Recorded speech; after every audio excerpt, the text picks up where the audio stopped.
Hello everybody, c'est Dorothée. Vous me connaissez, vous avez pris l'habitude maintenant des petites vidéos. Voilà.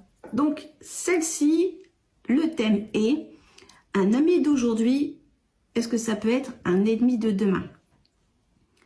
Donc oui, mais vous allez me dire, mais si c'était un vrai ami, non, je suis d'accord. Mais vous prêchez une convaincue, mes chers enfants, oui. Maintenant, apprenez aussi à dissocier contact, collègue, copain, connaissance, ami. Vraiment. Apprenez à compartimenter parce que le lien, il est différent. Les informations qu'on diffuse seront différentes. Les interactions sont différentes. Et puis, ça évite qu'on s'en mêle, qu'on se mélange. Et puis, voilà. Enfin, c'est mettre de la protection. Il n'y a rien de mauvais à ça, en fait. Apprenez aussi à déceler les qualités et les défauts de vos amis. Déjà pour savoir s'ils sont modulables avec vos qualités, vos défauts et ce qui fait aussi vos valeurs. Donc à voir si c'est compatible. Et regardez aussi le comportement de votre ami par rapport aux autres personnes de façon générale et avec les autres amis. Parce que déjà ça en dit long sur la personne et si par exemple il a tendance à critiquer ou à dire des choses ou du mal ou ce que vous voulez, ce qu'il fait avec les autres, il le fait avec vous. En tout cas derrière vous, tout du moins. Ça aussi, vraiment, apprenez à voir ça.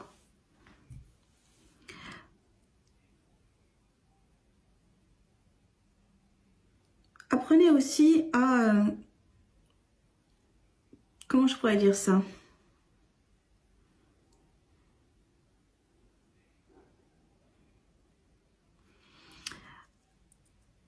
À savoir, dans les amis, parce que vous savez, ils ont... on a tous, encore une fois, nos qualités, nos défauts. Et apprenez à savoir, en fait, ce que vous pouvez dire et pas dire. À savoir jusqu'où vous pouvez vous révéler de votre intimité. Jusqu'où vous pouvez vous révéler de vos secrets. Jusqu'où vous pouvez vous révéler de tout ce que vous voulez, en fait. C'est surtout ça, le truc. Apprenez vraiment à vous imposer des limites. Parce que si vous ne faites pas attention, donc l'ami qui devient ennemi, s'il connaît des choses sur vous de votre intimité, il peut devenir vraiment un maître chanteur. Il peut devenir même détracteur. Il peut vraiment devenir votre bourreau, en fait. Apprenez vraiment à savoir qui peut être de confiance ou pas. Et à savoir vraiment à vous imposer cette limite de je peux y aller en confiance ou pas.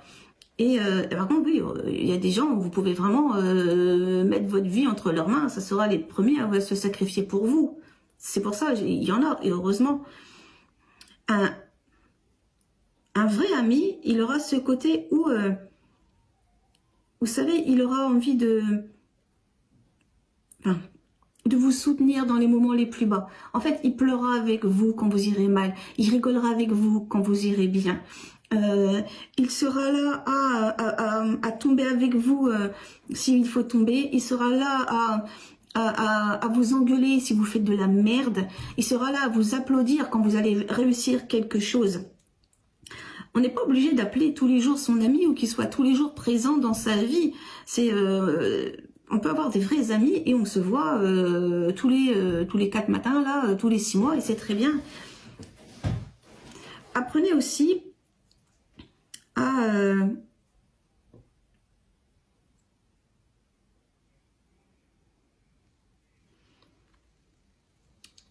à voir s'il s'intéresse vraiment à tout ce qui peut régencer votre vie. La santé, le travail, les enfants, votre vie, hein, tout simplement, tout ce qui peut faire une vie. Et qui s'intéresse, en fait, qui pose vraiment des questions.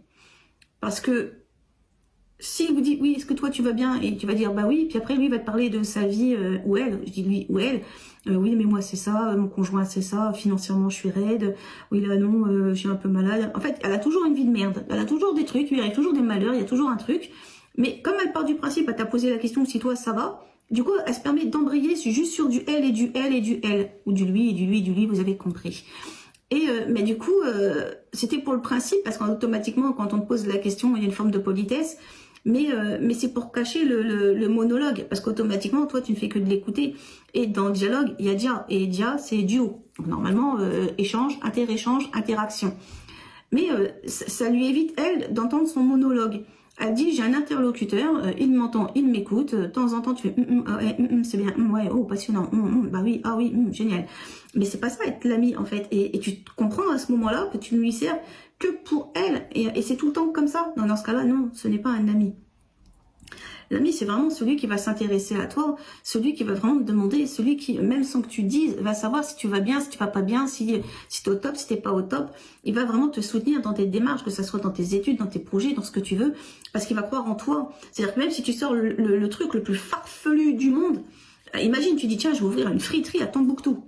Il va faire projet, je suis pas sûr quand même, une friterie là-bas. Ah si, moi j'y crois, je sais, je me vois là-bas, j'ai envie. Là, il va dire, bon, vas-y, si tu as envie et que tu y crois, voilà, on va faire un business plan, on va voir, on va quand même se projeter, on va regarder. Si tu as envie, ça veut pas dire qu'il va être ton associé ou quoi, ça veut juste dire il va faire son boulot d'ami, il va être là à vraiment supporter avec toi le truc. Ça, ouais, voilà, ça, c'est un ami. C'est ça, c'est... Après, il peut même aussi te dire, t'es sûr, parce que quand même, on sait jamais, hein, population, machin, c'est peut-être dit que tu vas financièrement, tu vas peut-être être plus que mal. Ça aussi, c'est de la franchise et c'est ton ami. Mais celui qui va faire, c'est ça, tu me frites, ouais, bon, écoute... Ouais, ok. Mais moi, tu sais pas, je vais faire un gîte dans le sud. Et puis c'est ça, et puis c'est ça, et puis c'est ça. Et ton projet, il en a rien à foutre. Il va remettre ça sur lui, et c'est tout.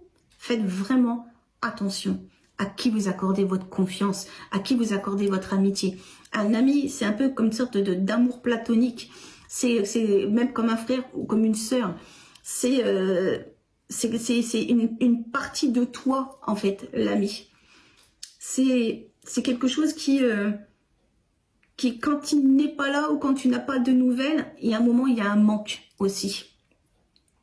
Apprenez à vous entourer avec de belles personnes. Apprenez à discerner le vrai du faux. Apprenez à accorder la confiance à ceux qui le méritent.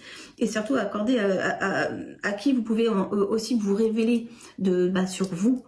Un ami ne jouera jamais ni de vous, ni de vos sentiments, ni de ce qui va vous faire mal, ni vos fêlures, ni vos faiblesses, ni tout ce que vous avez pu révéler qui pourrait vous mettre en porte-à-faux aussi. Et même si c'est des choses vraies, mais quand on se révèle, c'est parce qu'on a besoin aussi de se vider. Et voilà, l'ami qui devient l'ennemi de demain, dans ce cas-là, n'a jamais été un ami. Et est-ce qu'il y a de la perte? Non. Partez du principe que sur un tapis, il y a des acariens. Secouez le tapis, faites tomber les acariens. Voilà.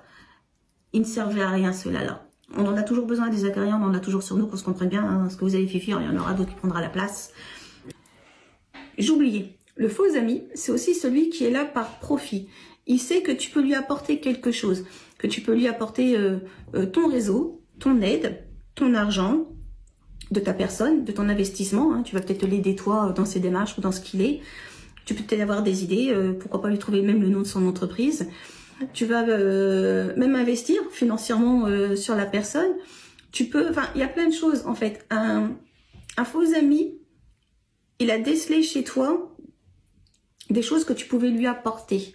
Et quand tu lui apporteras plus rien, il trouvera n'importe quoi, une bricole, pour te descendre et te faire comprendre, non, ben en fait là je préfère couper les ponts, tu comprends, tu sais bien, voilà quoi. C'est ça, c'est un ami qui devient ennemi dans le temps. Même si je pense que dans le fond, on le sait, on le devine, c'est juste on veut pas le voir. Il y a peut-être du déni, parce que t'es gentil, toi à la base, t'étais son ami, t'essayais vraiment d'être dans le vrai. C'est ça le truc. Je pense qu'il y a cette partie-là. Déceler vraiment le faux ami quand même. Du moment où tu as l'impression que ça va que dans un sens et que tu n'as pas le retour. Alors tu vas me dire, normalement on n'attend pas de retour. C'est vrai. Mais au moins, j'allais dire le basique, le merci. À la limite, la reconnaissance de ce que tu as pu être ou de ce que tu as pu faire. La reconnaissance, c'est du positionnement. Et le positionnement, c'est aussi de te dire que tu es bien son ami. Tu es positionné comme son ami. Si tu n'as pas ce minimum-là, ça veut dire que tu étais juste son bouche-trou, tu étais juste là, tu étais du dépannage.